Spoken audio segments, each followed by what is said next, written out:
আসসালামু আলাইকুম। Welcome to daily job news and preparation YouTube channel. আশা করি সবাই ভালো আছেন। আমি আলহামদুলিল্লাহ ভালো আছি। তো প্রতিদিনের মতো আজকেও আমি আপনাদের মাঝে হাজির হয়েছি একটি সরকারি চাকরির নিয়োগ বিজ্ঞপ্তি নিয়ে। তো নিয়োগ বিজ্ঞপ্তিটি হচ্ছে বাংলাদেশ ব্যাংকে বিশাল একটি নিয়োগ বিজ্ঞপ্তি। তো আপনারা সবাই জানেন যে ইতিমধ্যে বাংলাদেশ ব্যাংকে একটি বিশাল নিয়োগ বিজ্ঞপ্তি প্রকাশিত হয়েছিল কিছুদিন আগে। তো বাংলাদেশ ব্যাংকে কিন্তু আবারও আরেকটি বিশাল জব সার্কুলার প্রকাশিত হয়েছে, যেটি 2461 পদে বিশাল একটা নিয়োগ বিজ্ঞপ্তি প্রকাশিত হয়েছে। তো এখানে দেখুন 1554 প্লাস 997 প্লাস 9+1। তো এখানে কিন্তু সর্বমোট 2461টি পদে বিশাল নিয়োগ বিজ্ঞপ্তি প্রকাশিত হয়েছে। তো আপনারা যারা আবেদন করতে ইচ্ছুক তারা আমাদের ভিডিওটি মনোযোগ সহকারে, ধৈর্য সহকারে মনোযোগ দিয়ে সম্পূর্ণ ভিডিওটি দেখতে থাকুন, একটু স্কিপ করবেন না। তো স্কিপ করলে আপনি বিভিন্ন তথ্য যেগুলো খুবই গুরুত্বপূর্ণ সেগুলো হয়তো মিস করে যেতে পারেন। তো আমাদের চ্যানেলে যারা নতুন আছেন অবশ্যই আমাদের চ্যানেলটি সাবস্ক্রাইব করে আমাদের সাথেই থাকবেন এবং বেল আইকনটি বাজিয়ে দিয়ে অল নোটিফিকেশন সেট করবেন। আমরা সবসময় সরকারি চাকরির নিয়োগ বিজ্ঞপ্তি এবং সকল প্রকার চাকরির প্রস্তুতিমূলক ভিডিও আপলোড করে থাকি। তো সব ধরনের ভিডিও পেতে আমাদের চ্যানেলটি সাবস্ক্রাইব করে রাখুন। তো চলুন আর কথা না বাড়িয়ে সরাসরি বিজ্ঞপ্তিতে চলে যাই। Welcome to daily job news and preparation YouTube channel. Subscribe for daily job news. তো আপনার ভাই বোন বন্ধু যারা চাকরি প্রার্থী আছে তাদের কাছে অবশ্যই ভিডিওটি শেয়ার করবেন। তো চলুন আমরা চলে যাই নিয়োগ বিজ্ঞপ্তিতে। তো দেখুন, Bangladesh bank, central bank of Bangladesh, প্রধান কার্যালয় মতিঝিল, ঢাকা 1000 বাংলাদেশ। তারিখ 25 পৌষ 1431 বঙ্গাব্দ, 9 জানুয়ারি 2025। তো এই সার্কুলারটি কিন্তু এই জানুয়ারি মাসেই প্রকাশিত হয়েছে, 9 তারিখে। নিয়োগ বিজ্ঞপ্তি, ব্যাংকার্স সিলেকশন কমিটির সদস্যভুক্ত 8টি ব্যাংক আর্থিক প্রতিষ্ঠানের সমন্বিতভাবে প্রতিযোগিতামূলক পরীক্ষার মাধ্যমে নিম্নবর্ণিত শূন্য পদসমূহ পূরণের লক্ষ্যে প্রকৃত বাংলাদেশি নাগরিকদের নিকট হতে অনলাইনে দরখাস্ত আহ্বান করা যাচ্ছে। bdgovjob.net। শিরোনাম বিবরণ: 1, পদের নাম ও গ্রেড: অফিসার জেনারেল, 10ম গ্রেড। তো পদটি 10ম গ্রেডের একটি পদ। 2 নম্বরে জব আইডি নাম্বার 10221। আবেদন ফি প্রদানের সময় নির্ধারিত স্থানে ব্যবহার করতে হবে। তো এই নাম্বারটি কিন্তু আবেদন ফি প্রদানের সময় ফর্মে নির্ধারিত স্থানে ব্যবহার করতে হবে এই নাম্বারটি। তো আপনারা এই নাম্বারটি মনে রাখবেন বা লিখেও রাখতে পারেন। তো নাম্বারটি আমি আবারও বলতেছি। তো নাম্বারটি হচ্ছে জব আইডি নাম্বার 10221। 3 নম্বরে পদসংখ্যা। তো এখানে শূন্য পদসংখ্যা দেখুন 997টি। সোনালী ব্যাংক পিএলসিতে 546টি, রাজশাহী কৃষি উন্নয়ন ব্যাংকে 120টি, বাংলাদেশ ডেভেলপমেন্ট ব্যাংক পিএলসি এ 6টি, বাংলাদেশ কৃষি ব্যাংক এ 271টি, বাংলাদেশ হাউস বিল্ডিং ফাইন্যান্স কর্পোরেশনে 25টি, প্রবাসী কল্যাণ ব্যাংকে 5টি, কর্মসংস্থান ব্যাংকে 23টি এবং ইনভেস্টমেন্ট কর্পোরেশন অব বাংলাদেশে 1টি। তো মোট 997টি পদ। তো আমরা এবার দেখবো যে এটার বেতন স্কেল কেমন। 4 নম্বরে দেখুন বেতন স্কেল। জাতীয় বেতন স্কেল 2015 এর টাকা 16,000 থেকে 16,000 অথবা 16,800 থেকে 17,640 থেকে অথবা 38,640 টাকা। স্যার এখানে বলতে আমার একটু ভুল হয়েছে। এখানে বেতন স্কেলটা হচ্ছে সর্বনিম্ন 16,000 থেকে 16,000 অথবা 16,800 অথবা 17,640 টাকা থেকে 38,640 টাকা স্কেলে তৎসব নিয়ম অনুযায়ী প্রদেয় অন্যান্য সুবিধা ও ভাতাদি প্রদেয় হবে। তো এখানে আপনার তাদের বিধিবিধান অনুযায়ী যে ভাতাদি প্রদান করা হয় সেগুলো পাবেন। তো শিক্ষাগত যোগ্যতা: ক, স্বীকৃত বিশ্ববিদ্যালয় হতে যে কোনো বিষয়ে স্নাতকোত্তর ডিগ্রি অথবা 4 বছর মেয়াদী স্নাতক সম্মান ডিগ্রি থাকতে হবে। খ, মাধ্যমিক স্কুল সার্টিফিকেট সমান এবং চতুর্থ পর্যায়ে পরীক্ষাসমূহে ন্যূনতম একটিতে প্রথম বিভাগ শ্রেণী থাকতে হবে। গ্রেডিং পদ্ধতির ফলাফলের ক্ষেত্রে সরকারি নীতিমালা প্রযোজ্য হবে। গ, কোনো পর্যায়ে তৃতীয় বিভাগ শ্রেণী গ্রহণযোগ্য হবে না। ঘ, গ্রেডিং পদ্ধতিতে প্রকাশিত ফলাফলের ক্ষেত্রে শিক্ষা মন্ত্রণালয় 2/6/2009 ও 2/3/2010 অনুযায়ী বর্তমান প্রচলিত জিপিএ বা ক্ষেত্রমত সিজিপিএ এর বিপরীতে পূর্বের প্রথম ও দ্বিতীয় বিভাগ শ্রেণী নিম্নরূপে নির্ধারিত হবে। তো এখানে প্রথমে আছে দেখুন 1 নম্বরে এসএসসি বা সমান এবং এইচএসসি বা সমান পরীক্ষা ফলাফলের ক্ষেত্রে জিপিএ 3 পয়েন্ট বা ততোর্ধ্ব প্রথম বিভাগ, জিপিএ 2 পয়েন্ট বা ততোর্ধ্ব কিন্তু 3 পয়েন্টের কম দ্বিতীয় বিভাগ।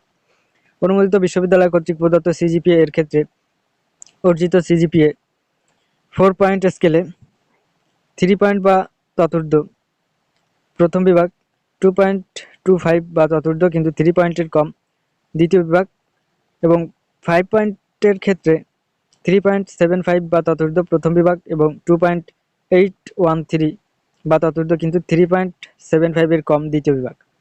তো 6 নম্বরে বয়স। প্রার্থীর বয়সসীমা 18/11/2024 তারিখে সর্বনিম্ন 21 বছর এবং সর্বোচ্চ 32 বছর হতে হবে। তো এখানে কিন্তু একটা তারিখ দেওয়া আছে, দেখুন 18/11/2024। এই তারিখে প্রার্থীদের সর্বনিম্ন বয়স 21 বছর এবং সর্বোচ্চ 32 বছর হতে হবে। তো আবেদনপত্র দাখিল এবং ফি প্রদানের শেষ তারিখ ও সময় 20/2/2025 তারিখ রাত 11:59।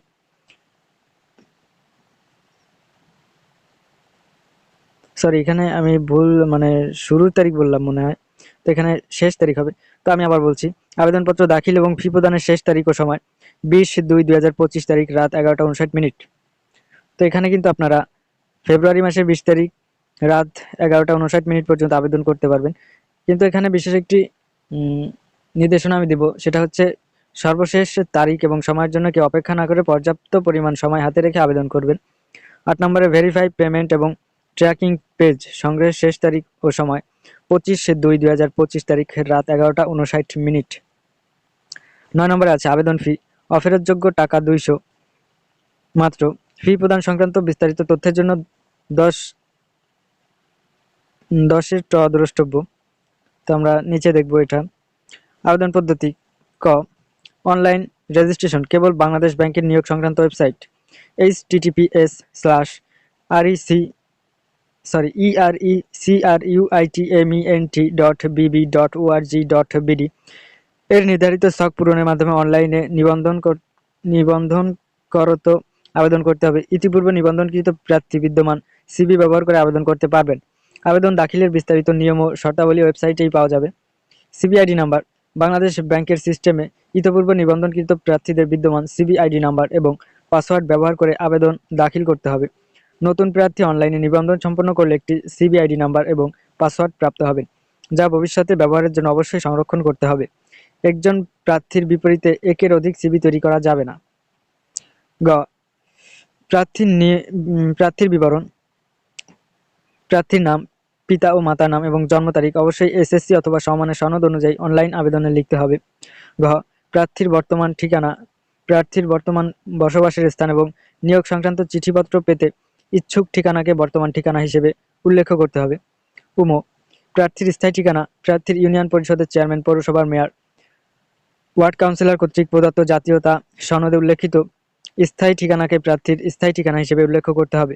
বিবাহিত মহিলা প্রার্থী তার স্বামীর ঠিকানাকে নিজের স্থায়ী ঠিকানা হিসেবে ব্যবহার করতে পারবে। তবে আবেদন দাখিলের পরে কোনো প্রার্থী বিবাহ বন্ধনে আবদ্ধ হলে যথাযথ প্রমাণ সাপেক্ষে স্বামীর স্থায়ী ঠিকানার অনুকূলে নিজের স্থায়ী ঠিকানা পরিবর্তন করতে পারবেন। ছবি: প্রার্থীকে অবশ্যই নির্ধারিত স্থানে 600x600 পিক্সেল ও ফাইল সাইজ 100 কেবি এর বেশি নয় এরূপ মাপের অনধিক 3 মাস পূর্বে তোলা রঙিন ছবি, সাদা ব্যাকগ্রাউন্ড সম্বলিত। তো এখানে কিন্তু তারা বলে দিয়েছে যে সাদা ব্যাকগ্রাউন্ড সম্বলিত ছবি হতে হবে। স্ক্যান করে আপলোড করতে হবে। ছবি তোলার সময় মুখ ও কানের উপর আবরণ রাখা যাবে না। অস্পষ্ট সাদা কালো ছবি, ইনফরমাল ছবি আপলোড করলে প্রার্থিতা বাতিল বলে গণ্য হবে। তো আমরা চলে আসলাম পরবর্তী পৃষ্ঠায়। স্বাক্ষর: নির্ধারিত স্থানে 300x80 পিক্সেল ও ফাইল সাইজ সর্বোচ্চ 60 কেবি এর বেশি নয় এরূপ মাপের প্রার্থী নিজের স্বাক্ষর স্ক্যান করে আপলোড করতে হবে। স্বাক্ষর অবশ্যই সাদা কাগজের উপর কালো কালিতে হতে হবে। অস্পষ্ট স্বাক্ষর আপলোড করলে প্রার্থিতা বাতিল বলে গণ্য হবে। নিবন্ধনকৃত কোনো প্রার্থীর ছবি স্বাক্ষর পরিবর্তনের প্রয়োজন হলে সিবিআইডি নাম্বার উল্লেখ্যপূর্ব স্ক্যানকৃত ছবি স্বাক্ষর সহ প্রার্থীর নিবন্ধিত ইমেইল হতে info.bscs@bb.org.bd এই ইমেইলে প্রেরণ করতে হবে। বর্গজ নম্বরে অর্জিত ডিগ্রি ফলাফলের তারিখ, পরীক্ষা নিয়ন্ত্রক কর্তৃক প্রকাশিত সংশ্লিষ্ট ডিগ্রির ফলাফল প্রকাশের তারিখ অবশ্যই উল্লেখ করতে হবে। বিদেশি ডিগ্রিধারী প্রার্থী ও লেভেল ও এ লেভেল পাস হলে দেশীয় সংশ্লিষ্ট শিক্ষা বোর্ড হতে ইস্যুকৃত সমান সার্টিফিকেট এবং বিদেশি বিশ্ববিদ্যালয় হতে ডিগ্রিপ্রাপ্ত হলে দেশীয় সংশ্লিষ্ট বিশ্ববিদ্যালয় মঞ্জুরি কমিশন, শিক্ষা মন্ত্রণালয় বা যথাযথ কর্তৃপক্ষ কর্তৃক ইস্যুকৃত সমান সার্টিফিকেট অনুযায়ী ডিগ্রি ও ফলাফলের শ্রেণী বিভাগ, জিপিএ, সিজিপিএ উল্লেখসহ তথ্য সম্বলিত ডকুমেন্ট মৌখিক পরীক্ষার সময় চেকিং বোর্ডে অবশ্যই দাখিল করতে হবে। অন্যথায় প্রার্থী মৌখিক পরীক্ষা অংশগ্রহণ করতে পারবেন না। এ নম্বরে প্রতিষ্ঠান পছন্দক্রম। অনলাইন আবেদনে প্রার্থীকে নিয়োগ বিজ্ঞপ্তিতে উল্লেখিত প্রত্যেক প্রতিষ্ঠানকে বিবেচনায় নিয়ে প্রতিষ্ঠান পছন্দক্রম নির্বাচন করতে হবে। তো এখানে আমি বিষয়টি বুঝিয়ে বলি। সেটা হচ্ছে এখানে 9টি ব্যাংকে, মানে বাংলাদেশ ব্যাংকের আওতায় তো সবকিছু। তো বাংলাদেশ ব্যাংকের আওতাধীন 9টি ব্যাংকে যেহেতু আবেদন করে মানে নিয়োগ দিয়েছে, তো এই 9টি ব্যাংকে আপনি যে কোনো একটি সিলেক্ট করবেন। যে ব্যাংকটি আপনার পছন্দ হয় ওই ব্যাংকটিতেই আবেদন করবেন, এবং আপনি যদি চাকরি পান ওই ব্যাংকেই চাকরি পাবেন। তো এক্ষেত্রে কিন্তু পরবর্তীতে আপনি করতে পারবেন না, চেঞ্জ করতে পারবেন না, যে এখন আপনি সোনালী ব্যাংকে করলেন, আপনার মনে হচ্ছে যে না আমি কৃষি ব্যাংকে করলে হয়তো আমার জন্য ভালো হতো। তো এক্ষেত্রে কিন্তু পরবর্তীতে চেঞ্জ করতে পারবেন না। তো তাই আবেদন করার আগে ভেবে চিন্তে তারপরে কোন ব্যাংকে আবেদন করবেন সেটা আপনি আগেই ডিসাইড করে নেবেন। তো আশা করি বুঝতে পারছেন। তো আমরা চলে যাই। ও আমি এটাকে বললাম নাকি, ওটা তো ইও, সরি, যাই হোক। আচ্ছা, আমরা চলে আসি নম্বরে। অ্যাপ্লিকেশন ফি পেমেন্ট পদ্ধতি। ডাচ বাংলা ব্যাংক পিএলসি এর mobile financial service MFS rocket এর অ্যাপ বা ম্যানুয়াল পদ্ধতি বিল পে অপশন ব্যবহার করে ফি প্রদান করতে হবে। এক্ষেত্রে বিলার আইডি হিসেবে ব্যাংকার সিলেকশন কমিটি সেক্রেটারিয়েট অথবা 499 সিলেক্ট করতে হবে। পরবর্তীতে পর্যায়ক্রমে সংশ্লিষ্ট জব আইডি নাম্বার, নিজ সিবি আইডি নাম্বার, এর এর প্রথম অংশ হাইফেনের আগের অংশ, ফি এর পরিমাণ সহ প্রয়োজনীয় তথ্য ব্যবহার করে ফি প্রদান করতে হবে। ফি প্রদান করলে প্রার্থী মোবাইলে মেসেজ অপশনে একটি ট্রানজ্যাকশন আইডি টিএক্সএন আইডি নম্বর পাবেন। প্রাপ্ত টিএক্সএন আইডি নম্বরটি ব্যবহার করে প্রার্থীকে অবশ্যই ক্রমিকে উল্লেখিত পদ্ধতিতে পৃথকভাবে পেমেন্ট ভেরিফাই সম্পন্ন করতে হবে, অন্যথায় আবেদন অসম্পূর্ণ রয়ে যাবে। আবেদন ফির পেমেন্ট পদ্ধতি সম্পর্কে বিস্তারিত জানতে https://erecruitment.bb.org.bd online app Rocket prepay .pdf ওয়েবসাইটে ভিজিট করতে হবে। Payment verify. প্রার্থীকে ফি প্রদানের পর প্রাপ্ত টিএক্সএন আইডি বা বাংলাদেশ ব্যাংক ERECRUITMENT সাইটের নির্দিষ্ট ফিল্ডে বসিয়ে পেমেন্ট ভেরিফাই সম্পন্ন করতে হবে। কোনো আবেদনকারী পেমেন্ট ভেরিফাই সম্পন্ন না করলে পরবর্তীতে অ্যাডমিট কার্ড ডাউনলোড করতে পারবেন না। তো এটা কিন্তু একটি গুরুত্বপূর্ণ বিষয়। পেমেন্ট ভেরিফাই আপনাকে অবশ্যই করতে হবে। নম্বরে ট্র্যাকিং পেজ সংগ্রহ। পেমেন্ট ভেরিফাই সম্পন্ন হওয়ার পর প্রার্থীকে ট্র্যাকিং আইডি নাম্বার সম্বলিত একটি ট্র্যাকিং পেজ প্রদান করা হবে। ট্র্যাকিং পেজটি ভবিষ্যতে ব্যবহারের জন্য সংরক্ষণ করতে হবে। নির্ধারিত সময়ের পরে কোনো অবস্থাতেই ট্র্যাকিং পেজের ডুপ্লিকেট কপি সরবরাহ করতে হবে না। তো এই নিয়োগের এই ট্র্যাকিং আইডি নাম্বার আপনারা ডাউনলোড করতে পারবেন ফেব্রুয়ারি মাসের 25 তারিখ পর্যন্ত। তো এর আগে আপনারা ডাউনলোড করে নেবেন। নম্বরে অনলাইন আবেদনে প্রার্থীর নাম, পিতা ও মাতার নাম, স্থায়ী ঠিকানা, জন্ম তারিখ ও ছবি, স্বাক্ষর সহ অন্যান্য তথ্য অত্যন্ত সতর্কতার সাথে নির্ভুলভাবে পূরণ করতে হবে। আবেদনের প্রদত্ত সার্বিক তথ্য, ছবি, স্বাক্ষর ইত্যাদি ভেরিফিকেশন সাপেক্ষে প্রাথমিকভাবে যোগ্য প্রার্থীদের পরীক্ষা অংশগ্রহণের সুযোগ প্রদান করা হবে।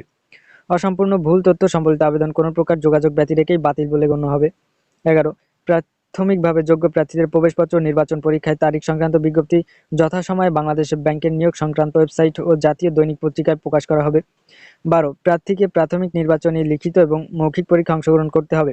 13 প্রার্থীকে অনলাইন আবেদনের সময় কোনো কাগজপত্র প্রেরণ করতে হবে না। লিখিত পরীক্ষা উত্তীর্ণ প্রার্থীগণকে অনলাইন আবেদনে প্রদত্ত প্রতিটি তথ্যের সপক্ষে যথাযথ সনদ প্রত্যয়ন মৌখিক পরীক্ষার দিন দাখিল করতে হবে। অনলাইন আবেদন প্রার্থী কর্তৃক প্রদত্ত তথ্যের সঠিকতা যাচাইতে কোনো গুরুতর সাবস্টেন্টিভ ত্রুটি ধরা পড়লে মৌখিক পরীক্ষা অংশগ্রহণের সুযোগ দেওয়া হবে না। তাছাড়া মৌখিক পরীক্ষায় শেষে প্যানেল প্রস্তুতকালে কোনো প্রকার ত্রুটি পরিলক্ষিত হলেও প্রার্থীকে প্যানেলভুক্ত করা হবে না। 14 নম্বরে চাকরিরত প্রার্থীকে তাদের নিয়োগকারী কর্তৃপক্ষের পূর্বানুমোদন ক্রমে আবেদন করতে হবে এবং মৌখিক পরীক্ষার দিন উক্ত অনুমোদন কপি প্রদর্শন করতে হবে। 15 নম্বরে নিয়োগের ক্ষেত্রে কোটা সংক্রান্ত সরকারি সর্বশেষ নীতিমালা ও অন্যান্য বিধিবিধান যথাযথভাবে অনুসরণ করা হবে। 16 নম্বরে সংশ্লিষ্ট ব্যাংক আর্থিক প্রতিষ্ঠানসমূহ তাদের স্ব স্ব বিধিবিধান ও অনুসরণপূর্বক চূড়ান্ত নিয়োগ প্রদান করবে। বিশেষ দ্রষ্টব্য: শেষ তারিখ ও সময়ের জন্য অপেক্ষা না করে হাতে যথেষ্ট সময় নিয়ে আবেদনপত্র দাখিল, নির্ধারিত ফি প্রদান ও পেমেন্ট ভেরিফাই সম্পন্ন করত ট্র্যাকিং পেজটি হার্ড কপি ও সফট কপি আকারে সংরক্ষণ করার জন্য পরামর্শ দেওয়া যাচ্ছে।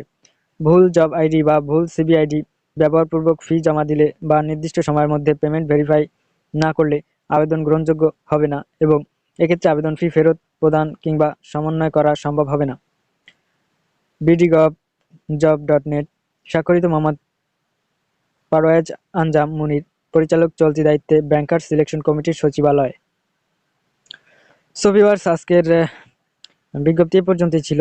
আর আমরা পরবর্তীতে ওই যে প্রথমে যে নিয়োগ বিজ্ঞপ্তিটা আমরা দেখলাম, যে প্রথমেই কিন্তু দেখা গেছে যে 1554টি পদ। আমরা ইতোমধ্যে আমাদের চ্যানেলে এই 1554টি পদের যে ভিডিওটি আমরা ইতোমধ্যে এই ভিডিওটি আপলোড করেছি আমাদের চ্যানেলে। আমরা আমাদের এই ভিডিওর ডিসক্রিপশন বক্সের লিঙ্ক দিয়ে দেবো, আপনারা চাইলে ওখান থেকে ভিডিওটি দেখে নেবেন। সো আমাদের ভিডিও ভালো লাগলে অবশ্যই লাইক, কমেন্ট, শেয়ার করবেন এবং আমাদের চ্যানেল নতুন হয়ে থাকলে অবশ্যই সাবস্ক্রাইব করতে ভুলবেন না। সো আজকের ভিডিও এই পর্যন্ত ছিল, আজকে এখানেই বিদায় নিচ্ছি। সে পর্যন্ত দেখা হবে নতুন কোনো ভিডিওতে। সে পর্যন্ত সবাই ভালো থাকুন, সুস্থ থাকুন। আজকে এখানেই বিদায় নিচ্ছি। আল্লাহ হাফেজ, আসসালামু আলাইকুম।